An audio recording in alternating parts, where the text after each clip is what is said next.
저도 뭐 주시는 감동대로 전하고 마칠 테니까 다 주의 뜻에 맡기는 이 예배가 됐으면 좋겠습니다. 오늘은 예수님의 그 네 번째 하신 말씀인데요. 바로 오늘부터 이 바로 십자가의 핵심 말씀이라고 말씀드릴 수가 있어요. 십자가의 그 뜻이 무엇인지 이제 네 번째 말씀부터 첫 번째, 두 번째, 세 번째는 아무래도 그 십자가 주변 사람들이나 이런 거를 이제 주님께서 이렇게 얘기하는 바람에 십자가 안의 내용물에 어떠한 의미가 있는지를 말씀드릴 기회가 별로 없었는데 이제부터는 이제 집중적으로 십자가만 한번 우리가 조명해 보도록 해보겠습니다. 예수님께서 왜 하필 십자가를 지시고 끔찍히 죽으셔야 했는지, 그것이 정말 저와 여러분에게 어떤 관계가 있는지, 어떠한 은혜와 능력이 있는지, 어떠한 축복이 있는지 이제 이 시간에 말씀드리고자 하는데, 먼저 저자 마태는요, 오늘 본문 첫 절에 보니까 45절에 보니까 이 당시의 때와 시간을 기록하면서 시작합니다. 6시부터 9시까지 온 땅에 어둠이 가득했다 했는데, 대한민국 시간으로 계산하는 법 여러분 아실 것입니다. 우리나라 시간으로 플러스 6을 하면 돼요. 그러니까 시계 반출을 하면 되죠. 6시부터라는 것은 한마디로 정오 12시라는 것이고, 12시부터 오후 3시까지 그 쨍쨍한 해가 떠야 될 그곳에 먹구름이 껴서 해가 가려진 것이 캄캄한 것이 아니라 구름도 한 점 없는데 천재지변 같은 신기한 놀라운 일이 벌어진 것이죠. 예수님의 이 죽으심이, 속죄의 죽으심이 보통 사건이 아니라는 것을 천지 만물이 증거해 준 줄 믿습니다. 우리가 증거 안 해도요, 항상 하나님은 이것저것으로 돌을 들어서라도 증거를 하시는 하나님이시기 때문에, 그래도 안 믿으면 나중에 천국 오면은 묻겠다는 거예요, 우리 하나님. 시간이 너무 가니까 사진 하나 보여주세요.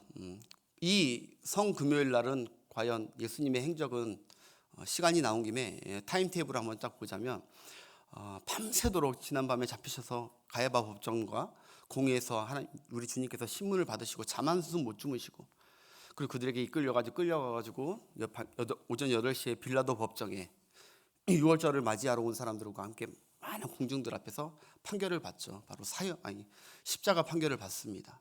그래서 바로 관저로 가서 로마 병사들에게 갈고리 9개의 갈고리, 이건 그냥 말 타는 채찍이 아니에요. 말 때리는 채찍이 아니라 사람을 찢겨 죽이려는 채찍이죠. 이 채찍으로 온몸에 살이 찢기고 피가 터지는 그런 심각한 고통을 당하십니다. 그러고 나서 그 무거운 십자가를 나무를 지고 그리고 올라가세요. 저는 이번에 묵상하면서 예수님이 십자가 나무를 지고 올라가셨는데 이게 다 우리 주님이 모르셨겠습니까? 그런데 예수님이 하필이면은, 왜 예수님의 아버님은 하도 많은 직종 가운데, 직업 가운데 왜 목수였을까? 요셉이, 예수의 아버지 요셉은 목수였거든요. 그러면서 저는 예수님께서 이 십자가 사역을 30세부터 다짐하고 준비했겠다, 이렇게 생각을 했는데, 말씀을 묵상하면서 아니구나, 목수의 자녀로 간 또 이유가 있겠구나. 바로 예수님은 나무를 자르고 나무를 만들면서 언젠가는 이 나무가 이 나무에 달려 내가 대속의 속죄 희생양이 된다는 그것을 어릴 때부터 우리 예수님은 알면서 친근감 있게 하지 않았나, 또 그런 깨달음도 제가 얻었는데, 어쨌든 예수님은 그 무거운 나무를 메시고 몇 번을 넘어지시면서 구레네 시몬이 다시 그 나무를 받고, 그러면서 9시에 추정이죠. 9시에 거기에 골고다, 해골의 언덕 골고다 꼭대기에 올라가서 거기서 십자가의 못을 박히고, 양손에 못이 박히시고 다리에 대못 하나 박히시고, 그리고 십자가에 달리십니다. 그게 9시예요. 그래서 9시부터 12시까지 정오까지 어제까지 우리가 말씀들은 세 가지 말씀을 하신 거예요. 세 가지 말씀은 9시부터 12시까지 했습니다. 그리고 나서 이제 지금 어둠이 짙어지고, 이 12시부터 3시까지는 예수님께서 네 번째, 다섯 번째, 여섯 번째, 일곱 번째 말씀을 언제 했냐면은 이렇게 순서적으로 하지 않으시고 3시간이 다 지나고 나서 이미 기진맥진하시고 물과 피를 다 이제 거의 다 소진하신 그 기진맥진한 그 상태에서 셋이 다 됐을 때 오늘 네 번째 말씀을 하신 거예요. 그리고 다섯 번째, 여섯 번째, 일곱 번째 말씀을 거듭거듭 하십니다. 마지막 진에게 힘을 다 짜서 하신 말씀이 바로 네 번째, 다섯 번째, 여섯 번째, 일곱 번째. 그러니까 앞으로 나머지 시간도 나오셔야겠죠. 좀 웃읍시다, 여러분. 심각하게 좀 하시고. 예. 요새 그래서 이 네 번째 말씀이 중간쯤 하신 말씀이라고 생각하시면 안 돼요. 이미 몸이 다 이제 물과 피를 다 쏟으시고 기진맥진하시고 힘든 상황에서 하신 말씀이었다는 것이죠. 여러분 이 네 번째 말씀은요, 주님이 고통과 탄식 속에 바로 아버지 하나님께 드리는 기도예요. 탄식적인 탄원적 기도입니다. 아들로서 지금 기도를 드리는 이 네 번째 기도인데, 아들로서 드려야 되는데 그런 기도가 아니에요.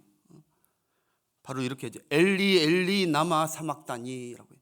나의 하나님 어찌하여 나를 버리셨나이까. 오늘 본문에 보니까 크게 얘기했대요. 엘리 엘리 나마 사막다니 했다는 거예요. 온 힘을 다해서 큰 소리로 외쳤대요. 마가복음에도 나와요. 큰 소리로 외쳤다고. 절규를 하신 거예요. 절규. 하나님 앞에. 우리 주님은 한 번도 왜 자기를 버리셨냐는 것이죠. 왜 내가 이렇게 버려져야 됩니까? 하면서 절규하시는데, 우리 주님 한 번도 여태까지 성부 하나님, 성령 하나님과 떨어져 본 적이 없으시거든요. 태초시고 상고시 때부터 함께 하셨기 때문에 한 번도 그런 적이 없어요. 그래서 아마 예수님께서 그 전날 겟세마네 기도에서 아버지 이 잔을 내게서 옮겨달라고 기도하시지 않았나 싶어요. 이런 적이 없기 때문에, 물론 신적인 권능으로 감당하실 수도 있겠지만, 하나님 여태까지 하나님과 함께 하시고 하나님께 하셨기 때문에 너희들이 나를 떠나고 버려도 나는 걱정 없다, 요한복음에. 왜냐하면 아버지께서 나와 함께 하시기 때문에 나는 괜찮다라고 하셨는데, 마지막 겟세마네 기도회 때 절규를 하신 때는 아버지 이 잔을 옮겨시옵소서라고 하는 것은 십자가 고통이 너무 고통스러울까 봐 없애달라는 기보다는 나 혼자 여러분 생각해 보시죠. 전 인류의 모든 죄, 주님은 영적이신데 그것을 온몸으로 다 받아야 되는 그것을 나 혼자 감당하기에, 나 버려져서 혼자 감당하기에 어찌 감당합니까? 할 수만 있다면 옮겨 주옵소서. 그렇게 기도하시는데, 아마 우리 하나님이 성경은 없지만 그러셨을 거예요. 아들아, 그 방법밖에 없다. 그 방법밖에 없다. 내가 다른 방법 있으면 다른 방법 했지. 그 방법밖에 없다. 우리 주님은 마지막에 나의 원대로 마시고 아버지의 뜻대로 되기를 원합니다. 다시 결심하시고 그리고 십자가의 길을 가셨던 것이죠. 여러분, 지금은 우리 죄 때문에, 내 죄를 짊어지신 것 때문에 예수님은 지금 하나님과 단절되고 끊어진 오로지 단독, 혼자 전 인류에서 혼자 서 계시는 것입니다. 성경에서 영원히 함께 하신 그 삼위 하나님께서 유일하게 떨어진 부분이 이 부분입니다. 이 부분 말고는 다시 삼위 하나님께서 함께 하시지만, 이 부분은 거룩하신 성령님과 거룩하신 하나님이 죄 덩어리인 예수님과 함께 할 수 없었던 거예요. 죄를 온몸을 안으신, 모든 책임과 모든 고통을 안으신, 부담을 다 안으신 주님, 그분이 십자가에 지금 달려 계시는 것입니다. 예수님은 지금 온 인류의 택하신 자들의 죄덩어리를 몽땅 한 몸에 다 짊어지고 계시기에 우리 예수님은 지금 버림받고 계십니다. 예수님은 지금 철저히 혼자 하시고, 거룩하신 하나님이 절대 두고 볼 수 없는 추하고 흉악하고 더러운 죄인으로 보는 거예요. 아들로 보는 것이 아니라. 예수님은 지금 죄 때문에 하나님의 진노 아래 죄 심판 중이시고, 예수님은 죄 때문에 하나님의 저주 아래 지금 고통받고 있는 거예요. 주님이 주시는 고통이, 하나님께서. 갈라디아서 3장 13절에 이렇게 나옵니다. 주님은 저주를 받은 것이라고. 저주. 갈라디아서 3장 13절 함께 읽겠습니다. 시작. 그리스도께서 율법의 저주에서 우리를 속량하셨으니 기록된 바 나무에 달린 자마다 자주 아멘. 그리스도께서 누구를 위하여? 우리를 위하여, 바로 저와 여러분들을 위해서 버림받고 저주받고 계시다는 거예요. 그 거룩하신 분이. 여러분, 저주가 무엇이냐? 저주는 가난이 저주가 아닙니다. 여러분, 질병이 저주가 아니에요. 실패하고 무너지고 이것이 저주가 아닙니다. 저주가 무엇이냐? 하나님께 버림받는 것이 저주입니다. 하나님과의 관계가 단절된 게 저주예요. 여러분, 노아 홍수 때 하나님이 다시는 나의 영이 그들과 함께하지 않았다. 단절돼 버린 그게 저주인 거예요. 그게. 지금 뭐 내가 잘 살고 뭐 이게 지금 잘 안 되고 이게 저주가 아니라니까요. 하나님의 진노 아래에 있는 게 그게 저주입니다. 하나님과 단절되고 죄 가운데 있는 게 저주예요. 죄 때문에 하나님과 단절되고 끊어진 상태가 저주고요. 그래서 생명에 끊어지고 하나님의 진노 아래 죽을 상태에 있는 게 바로 저주입니다. 우리가 원래 그 안에 있었습니다. 저주 안에. 에베소서 2장 1절에 보니까 너희는 본래 허물과 죄로 죽었던 너희들이. 죽었다는 것은 생명과 끊어졌다는 거예요. 너희 영혼이 완전 끊어졌다. 그러면은 이렇게 살아가는데 라고 여러분 느끼겠지만 죽은 거예요. 뭐가 영이 죽은 거예요. 그래서 뭐가 우리가 말하고 생각하고 계획하고 하는 모든 것들이 다 죽음을 향해서 가는 거예요. 그게 저주였었어요, 우리에게. 기억하십시오, 여러분. 진짜 저주는 무엇이냐? 하나님과 단절된 것이다. 버림받고 있는 상태가 저주다. 여러분, 엘리 제사장 아시죠? 엘리 제사장이 죄 처리를 담당하는 제사장이잖아요. 원래 죄 처리를 담당하는 제사장이에요, 엘리 제사장. 근데 엘리 제사장이 죄를 가볍게 여기고 죄를 처리하는 사람 속죄를 해야 되는데 속죄를 안 하니까 그와 그의 아들 홈리와 비느하스 그 아들들이 죄의 형벌을 받습니다. 즉 죄의 형벌이 무엇이냐? 그 가족이 하나님께 버림받습니다. 버림받아요, 버림. 한마디로 그게 저주를 당한 거예요. 그래서 그 아들들과 함께 한날에 다 죽습니다.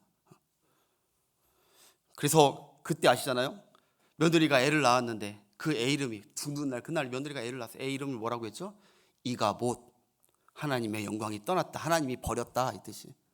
이 가정은 우리는 하나님 버림받은 가정 됐다. 저주가 임했다라는 거예요. 사울 왕 여러분 기억하실 거예요. 사울 왕이 하나님께 범죄하는 걸 멈추지가 않아요. 작동이 되니까 멈추지가 않아. 하나님한테 불순종하고 범죄하는 걸. 그러면 하나님께 그가 진정으로 회개하고 속죄제를 드리면서 죄 사함 받는 길을 구약에도 있었거든요. 속죄제를 드리면서 저주를 당하지 않으려고 죄 가운데 심판받지 않으려고 했었어야 되는데 어떻게 되죠? 하나님께서 이렇게 얘기하죠. 하나님이 사울을 버렸다고 해요. 하나님이 사울을 버리고 그 성령을 취한 후부터 사울의 인생이 어떻게 됐냐는 거예요. 하나님과 단절됐고 저주가 그의 삶에 온 것이죠. 저주는 여러분 문자적으로 재앙이 나타나다예요. 원어적으로 풀면 나타나다입니다. 나타나다. 반드시 나타나게 돼 있거든요. 무엇으로? 재앙으로 나타나게 돼 있는 거예요. 재앙. 이 하나님께 저주받고 죄 사함 못 받고 저주 아래 있는 것은 재앙이에요. 재앙. 여러분 그래서 이스라엘 사람들은요 무엇을 제일 두려워하는 줄 아세요? 하나님께 버림받는 것을 제일 두려워해요. 하나님께 버림받는 거. 그들이 죄 가운데 깊게 있을 때는 이것도 모르지만 그래도 깨어 있을 때는 하나님께 버림받지 않으려고 그들은 신앙생활해요. 왜냐하면 그것이 저주고 그것이 고통이고 그것이 죽음이기 때문에 하나님께 버림받지 않으려고. 시편 71편으로 확인하겠습니다. 71편 18절 함께 읽겠습니다. 하나님이여 내가 늙어 백발이 될 때에도 나를 버리지 마시며 내가 주의 힘을 후대에 전하고 주의 능력을 장래의 모든 사람에게 전하기까지 어떻게 하라고요? 나를 버리지 마. 나를 축복하옵소서. 그때까지 나를 축복하옵소서. 내 자손 때까지 축복하옵소서. 그렇게 기도했습니까?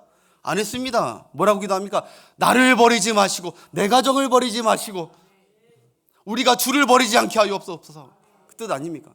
여러분 우리 아침에 기도, 여러분 그런 기도 하나님 앞에 올려드리는 여러분 되시길 바랍니다. 이 기도, 하나님 나를 버리지 마옵소서. 나를 버리지 마옵소서.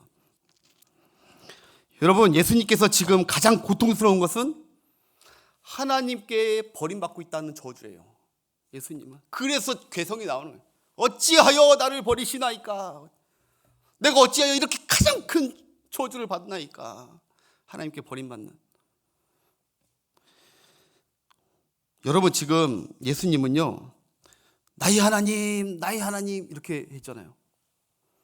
하나님이 너무 무서워서 아버지라고도 부르지 못해요. 지금 이게 아버지 관계가 단절됐으니까. 그전에는 예수님이 한 번도, 보십시오, 제가 주석이 보니까 그러더라고, 한 번도 예수님은 아버지 하나님께 아버지라고 했지 하나님이라고 한 적이 한 번도 없어요. 그런데 오늘은 뭐라고 해요? 하나님이라는 건 뭐라는 줄 아세요? 신이여 나를 버리지 마옵소서 이래요.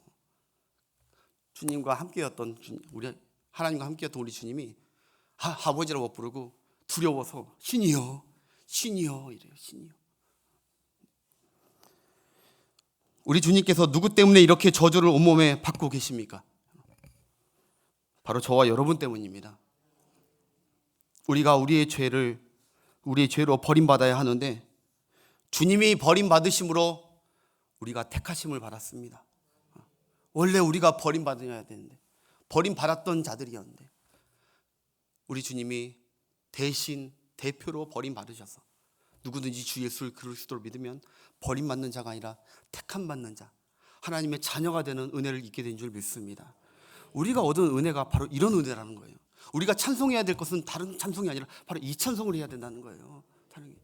이 감사가 터져 나와야 되는 거고. 주님이 십자가에서 우리 죄와 저주를 대신해서 한 번의 제사로 버림받으시는 그 절규가 없었으면, 그 고통과 그 심판을 안 받으셨으면 우리는 지금도 하나님께 버림받은 자들이었어요. 우리 그거 잊지 말고 늘 우리 주님께 감사합시다. 우리가 원래 엘리 제사장 같은 사람들이었고 사울왕 같은 사람들이었다니까요. 우리가 하는 것들이 하나님께서 받을 만한 것들이 있습니까? 하나도 없어요. 받을 만한 것들이 다 하나님께서 버릴 만한 것들 뿐이에요. 우리는 하나님 앞에 나갈 때는. 그런데 우리 뭐 잘남이 아니라 예수님께서 이 기도 들어주시고 이 고난을 혼자 저주를 다 받으셨기 때문에 우리가 언제든지 은혜 보좌 앞에 담대히 나가서 하나님 받아주십사 하면 다 받아주신 줄 믿습니다. 나의 하나님 원래 우리가 어찌하여 나를 버렸습니까? 어찌하여 내 가정을 버리십니까? 어찌하여 내 삶을 버리십니까? 내 고통을 주십니까? 해야 될 게 우리였는데 그걸 다 우리 주님이 다 고백하셨다고요. 우리 대신 예수님께서 다 절규해 주시고 저주 아래서 우리를 건져주신 줄 믿습니다. 그래서 그것을 복음이라고 하는 거예요. 우리는 복음 안에 사는 자들입니다. 어제도 찬양했지만 멸망의 저주에서 날 건지셨네. 아멘. 멸망의 저주에서 날 건지신 주님을 찬양합니다. 주님께 감사합시다. 찬양하고 오로지 주님께만 영광 올려드립시다. 우리가 가진 것으로는 가봤자 아무것도 하나님께서 받지 않고 버려버리십니다. 주 안에서 갔을 때만 우리 것을 받아주실 줄 믿습니다. 그래서 저주는 하나님과 단절이신 것입니다. 여러분, 우리는 예수 그리스도의 십자가 은혜로 말미암아 이제 저주 아래에서 해방되었습니다. 은혜 아래에 들어간 줄 믿습니다. 하나님은 우리를 이제 버리지 않으실 것을 확실히 믿고 신앙생활 하십시오. 이게 오늘 핵심입니다. 주님께서 그런 고통과 저주를 했었던 이유는 앞으로 너희들은, 내 안에 구원받을 너희들은 하나님께 버림받을 일이 없다, 믿고 십자가 지고 따라가라 하는 것이죠. 여러분, 예수님 믿으면서도 예수님이 나를 위해 이루신 십자가 은혜를 모르고 살면요, 살아가시다가 나 또 버림받을지 몰라, 우리 가정 버림받으면 어떡하지? 이런 이 십자가 이 은혜를 모르면, 이 네 번째 고백을 모르면 이거 우리가 평생 갖고 살아요. 우리 가정이 버림받았나? 왜 이렇게 안 되지? 버림받았다고 생각해요. 하나님 앞에 버림받았다. 죄를 범하면요, 하나님 날 버린 거야? 하나님과의 관계가 단절된 거 아니야? 이거 꼭 막힌 거 아니야? 내 기도가 올라가지 않는 거 아니야? 내 찬양이, 내 예배가 올라가지 않는 거 아니야? 단절된 거 아니야? 이 십자가, 이 복음의 은혜를 모르면 우리는 주님 앞에 갈 수 있는데, 주님이 열어놓고 언제든지 받아주시는데, 받아주고 있는 상태인데 자꾸 주님과 멀어지고 한단 말입니다. 우리 이 고난 주간에 우리 주님께서 우리 원하시는 것은 다시 이 은혜 안으로 오라는 거예요. 두려워하지 말라는 거예요. 두려워하지 말. 아직도 율법 아래 신자여서요, 예수 안에서 저주가 끝났다 이렇게 여기지 않고 저주가 나와 우리 가정에 오면 어쩌지라고 불안해하는 것은 십자가의 은혜를 정말 모르는 것입니다. 십자가는 복음이고 또 십자가 복음을 아직 모르는 거예요. 십자가 복음은 건진받는 것입니다. 할렐루야. 해방된 거예요. 해방되었네. 죄와 사망과 저주에서 해방되었네. 로마서 8장 1절에 보니까 우리 성령이 성령의 법이 죄와 사망의 법에서 우리 죄와 사망과 저주의 법에서 우리를 해방시킨 줄 믿습니다. 그 믿음으로 하루하루 살 때 하루를 승리하고 이겨내고 주님 기뻐하시는 일들을 감당할 거 아닙니까? 그런데 뭐 해도 안 될 거야.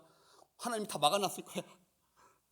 그러면 십자가 승리가 없는 거예요. 십자가 못 지고 가요. 말씀을 맺을게요, 여러분. 사랑하는 여러분, 하나님과 끊어지고 버려지는 게 최악의 저주인데, 예수님께서 우리 죄를 지고 우리 대신 버려지셨다는 것을 잊지 마십시오.